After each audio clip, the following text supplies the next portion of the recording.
Hello friends, welcome to गोला classes. आज हम आपके लिए लेकर आए हैं इतिहास का चैप्टर फर्स्ट, मानव युग। इतिहास क्या है, कहाँ से शुरुआत हुई, ये सब आज की क्लास में आपसे डिस्कस किया जाएगा। तो अगर आपने मेरे चैनल को सब्सक्राइब नहीं किया है तो कर दीजिए और बेल आइकन प्रेस कर दीजिए, जिससे अब मेरी जब भी वीडियो नहीं आएगी तो आपको सबसे पहले उसका नोटिफिकेशन मिल जाएगा।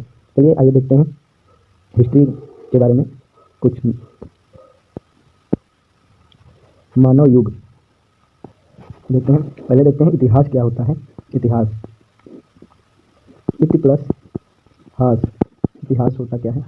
इतिहास उसको कहते हैं वो घटनाएं जो बीत चुकी हैं और किसी भी माध्यम से, किसी तथ्य के माध्यम से उसके बारे में हमें कोई जानकारी मिलती है, उसी को इतिहास कहा जाता है। जो भूतकाल में कभी भी पास्ट में हमारे साथ व्यतीत हुई हों वो घटनाएं, वो हमारा इतिहास कहलाती हैं। इतिहास के जनक कौन है? इतिहास के जनक हेरोडोटस को माना जाता है। किसको? हेरोडोटस। हेरोडोटस को इतिहास का जनक माना जाता है। ठीक है। सबसे पहले इतिहास की शुरुआत, इतिहास को 3 भागों में बांटा गया है। कौन कौन से? आइए देखते हैं। इतिहास को 3 भागों में बांटा गया है।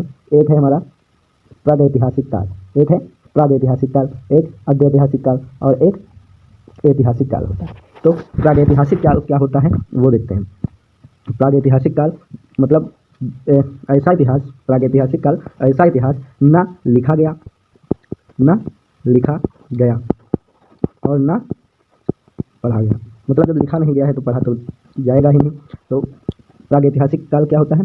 ऐसा इतिहास जो कभी लिखा नहीं गया, जब लिखा नहीं गया तो उसको पढ़ा भी नहीं गया। तो ये इतिहास कैसे बना? एक क्वेश्चन ये उठता है, जब ये ना तो लिखा गया ना पढ़ा गया तो इसकी जानकारी कहाँ से मिली, इसको कैसे पता चला इस इतिहास के बारे में? तो यहाँ के जो पत्थर पाए गए थे, पत्थरों की आकृतियाँ बनी हुई थी, पत्थर की आकृतियाँ, पत्थर से हथियार बने हुए थे, पत्थर से हथियार, यहाँ जो कुछ भी था सब पत्थरों से निर्मित हुआ करता था। इसलिए इस काल को प्रागैतिहासिक काल को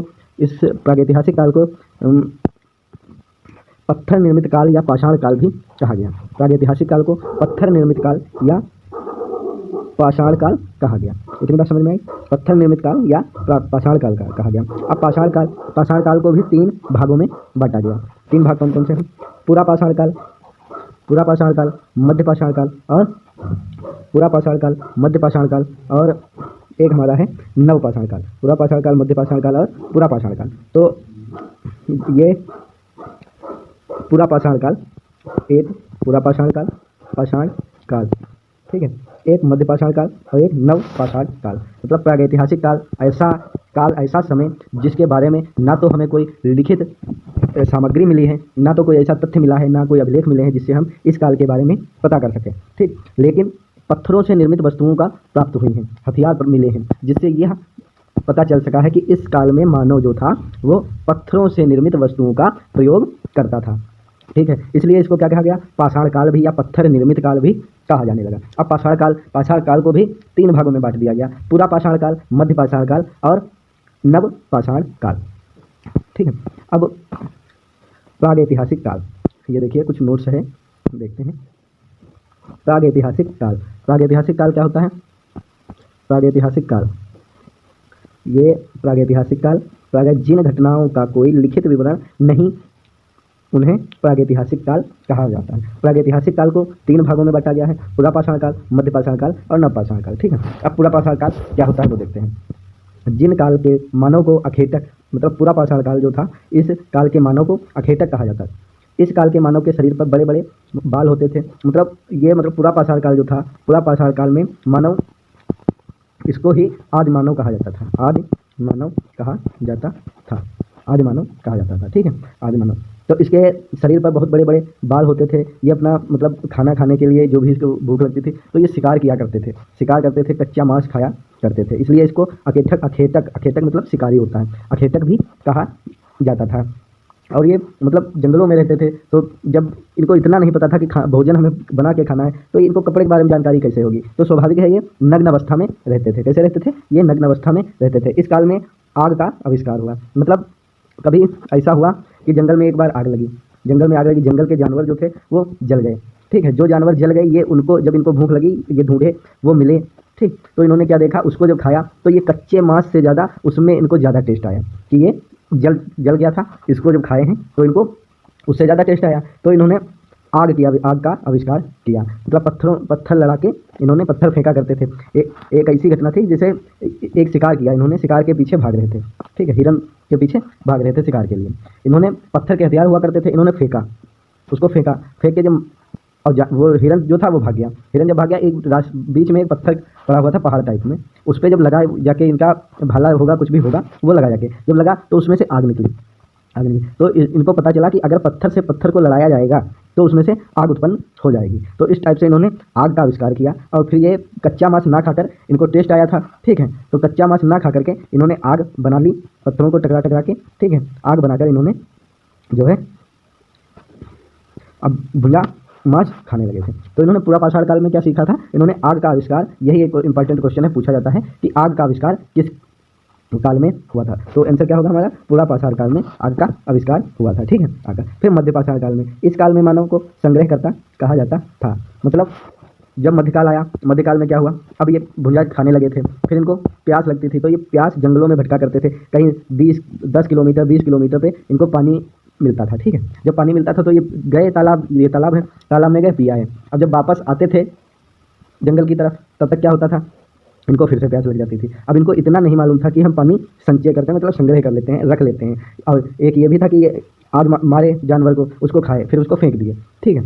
ये इनका ये नहीं था थोड़ा खाए फेंक दिए, मतलब दोपहर में भूख लगेगी तो क्या खाएंगे, इससे इनको मतलब नहीं होता था। फिर इनके मतलब धीरे धीरे इनके अंदर विकास हुआ और इन्होंने एक संग्रहकर्ता इस काल के मानव को कहा जाने लगा, क्योंकि इन्होंने संग्रह करना सीख लिया था, चीज़ों को रखना सीख लिया था, ठीक। और इस काल में जब इन्होंने फिर इन्होंने अपने जो इनके साथी एक्सपायर हो जाते थे या ख़त्म हो जाते थे या मर जाते थे, उनको इन्होंने दफनाना स्टार्ट कर दिया। दफनाना मतलब अंतिम संस्कार करना मतलब स्टार्ट कर दिया। और उसने पत्थर के नुकीले औजार तथा बर्तनों बना लिए थे। मतलब यहाँ तक पहुँचते पहुँचते मध्य पाषाण काल में जब आए तो इन्होंने बहुत विकास कर लिया। इन्होंने पत्थर के औजार बना लिए, ठीक है, पत्थर के औजार बना लिए, शवों को दफनाने लगे, संग्रह करने लगे, मतलब चीज़ों को बचा कर रखने लगे कि चलो पानी पी लेते हैं और लेकर चलते हैं, दोपहर में प्यास लगेगी या थोड़ी देर बाद प्यास लगेगी। तो ये समझ इनको मध्य पाषाण काल में आ गई थी। उसके बाद जब नव पाषाण काल आया तो इस काल में मानव स्थायी निवासी एवं उसने संबंध स्थापित कर लिए थे। अभी तक क्या होता था, ये ऐसे रहा करते थे, ठीक है, ऐसे रहा करते थे।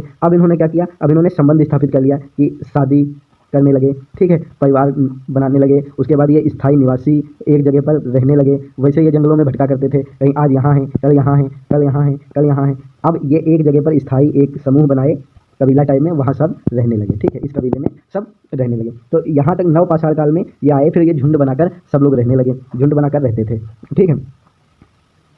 और जब परिवार बनाया, खाना पीना की चिंता हुई, तो इन्होंने क्या किया, अब ये नदियों के किनारे बसने लगे थे। नदियों के किनारे क्यों बसते थे, क्योंकि वहाँ की ज़मीन उपजाऊ हुआ करती थी, ज़मीन उपजाऊ होती थी, वहाँ ज़मीन उपजाऊ होती थी, ठीक है, ज़मीन उपजाऊ होती थी, जिससे वहाँ पर इन्होंने खेती करना स्टार्ट कर दिया, खेती की। उसके बाद में क्या किया, इनको पानी की आवश्यकता होती थी, ज़मीन को पानी की आवश्यकता नदी पड़ोस में होती थी, ठीक है। और बहुत से मतलब इन्होंने खेती की, अपनी ज़रूरतों को पूरा करना स्टार्ट कर दिया। और मतलब पहिए का भी आविष्कार पहिए का आविष्कार हुआ, पहिए का आविष्कार इसी में हुआ, ठीक है। एक जगह से दूसरे जगह जाने में इनको आराम हो, इसलिए इन्होंने पहिए का आविष्कार कर दिया। इतनी बात समझ में आई। चलिए आगे देखते हैं। आगे हमारे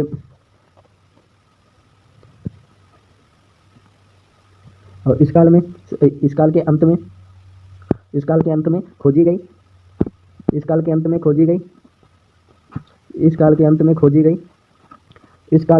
खोजी गई जो वस्तु थी वो थी तांबा, ठीक है, तांबा थी। और इन्होंने तांबा और टिन को मिलाकर कांसे का भी प्रयोग करना मतलब सीख लिया था, ठीक है। जब सीख लिया, आद्य ऐतिहासिक काल का शुरू का समय और नव पाषाण काल का अंत का समय जो था, ये कांस्य युगीन माना जाता था। कौन सा माना जाता था, कांस्य युगीन सभ्यता के नाम से जाना जाता था, ठीक है, कांस्य युगीन काल माना जाता था, ठीक है। कांस्य युगीन सभ्यता तो सिंधु घाटी सभ्यता हो जाएगी, जो आद्य ऐतिहासिक काल में मानी जाती थी, ठीक है। आगे देखते हैं। अच्छा, एक क्वेश्चन और नव पाषाण काल में पूछा जाता है कि इस काल में सबसे पहले कौन सा औजार बनाया गया था। तो इस काल में सबसे पहले औजार कौन सा बनाया गया था, कुल्हाड़ी बनाई गई थी। कौन सा बनाया गया था, कुल्हाड़ी बनाई गई थी, ठीक है। इसको हम इसके क्वेश्चन में PDF में आप दूंगा, PDF में सॉल्व करवाऊंगा, ठीक है। ये डिस्कस कर रहे थे, टॉपिक को केवल डिस्कस हुआ है, इसके PDF से पूरी PDF बना के जितने क्वेश्चन बन सकेंगे वो सब डिस्कस किए जाएंगे, ठीक है, अगली वीडियो में। उम्मीद करते हैं इतनी बात समझ में आ गई होगी। अब आगे देखते हैं, कुछ इसके और भी एग्जाम्पल लेते हैं, कुछ और मुख्य पॉइंट लेते हैं, उसके लिए आगे चलते हैं, ठीक है। ये देखिए, प्रागैतिहासिक काल, प्रागैतिहासिक काल को देखते हैं। इसके कुछ मोस्ट इंपॉर्टेंट बिंदु जो हैं वो देखते हैं। भारत में सर्वप्रथम पाषाणकालीन सभ्यता की खोज 1863 में प्रारंभ की गई थी। मतलब जो पाषाण काल अभी समझाया ना मैंने, पाषाण काल कितने भागों में बांट दिया गया था? 3 भागों में बांट दिया। प्रागैतिहासिक काल में जो था वो पाषाण काल था, पाषाण काल को हमने 3 भागों में बांट दिया था, ठीक है। उसी का जो इस सभ्यता की खोज जब हुई थी वो 1863 में हुई थी, 1863 में हुई थी। और इसके उपकरणों को खोजने का श्रेय रॉबर्ट ब्रूस फुट को दिया जाता है। सर्वप्रथम पाषाण काल मतलब इसके जो उपकरण खोजे गए थे, मतलब इसमें बनाए गए जो मतलब इसको खोज निकालने का श्रेय जो था, इसके उपकरण जो बनाए गए थे, औजार बनाए गए थे, उनको खोजने का श्रेय किसको दिया जाता है? रॉबर्ट ब्रूस फुट को दिया जाता है, ठीक है। इतनी बात समझ में आई? रॉबर्ट ब्रूस फुट को इसका श्रेय दिया जाता है खोज। अच्छा, आगे देखते हैं। सर्वप्रथम पूर्व पाषाणकालीन उपकरण भारत में मद्रास स्थित पल्लवरम स्थान से खोजा गया था। मतलब भारत में सर्वप्रथम पाषाणकालीन उपकरण को खोजने का श्रेय तो रॉबर्ट ब्रूस फुट को दिया जाता था, मगर सर्वप्रथम भारत में जब खोजा गया तो मद्रास स्थित पल्लवरम स्थान से इसका मतलब खोजा गया था, ठीक है। भारत में इसकी खोज मद्रास से हुई।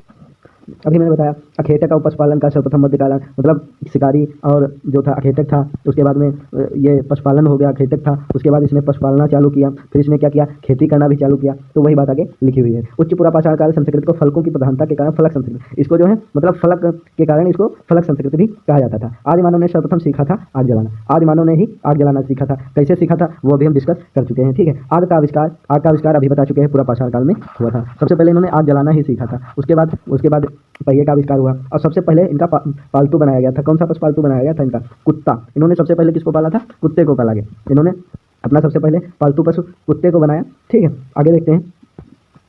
सर्वप्रथम तांबा धातु का प्रयोग हुआ था, बताया था ना। सर्वप्रथम इन्होंने तांबा धातु की खोज की थी, जो एक मतलब टीन के साथ मिलाकर इन्होंने एक धातु बनाई थी जिसको कांसा कहा गया था, ठीक है। तो इनके नवपाषाण काल के अंत का समय और आदि ऐतिहासिक काल के शुरुआत का समय जो होता है वो कांस्य युग काल माना जाता है। वहाँ पे कांसे का आविष्कार हो चुका था, इसलिए उसको कांस्य युग काल कहा जाता है। और इसके बाद आदि ऐतिहासिक काल में जब एंट्री करेंगे, उसका जो समय सीमा बढ़ेगी, तो उसमें जब सिंधु घाटी सभ्यता में हम पढ़ेंगे। सिंधु घाटी सभ्यता क्या होती है? सिंधु घाटी सभ्यता का एक नया चैप्टर बनाएंगे, तो विस्तार में डिस्कस करेंगे। उसको कहते हैं पूरा कांस्य युगीन सभ्यता, उसको कहते हैं, क्योंकि वो पूरी कांस्य युग की बनी हुई थी, ठीक है। उसमें कांसे का विस्तार में प्रयोग किया। नवपाषाण युग का प्रमुख औजार पत्थर की कुल्हाड़ी थी। अभी बताया था ना, नवपाषाण काल में इन्होंने क्या खोजा था? कुल्हाड़ी का आविष्कार किया था। इन्होंने कुल्हाड़ी का, पत्थर की कुल्हाड़ी का आविष्कार हुआ था, ठीक है।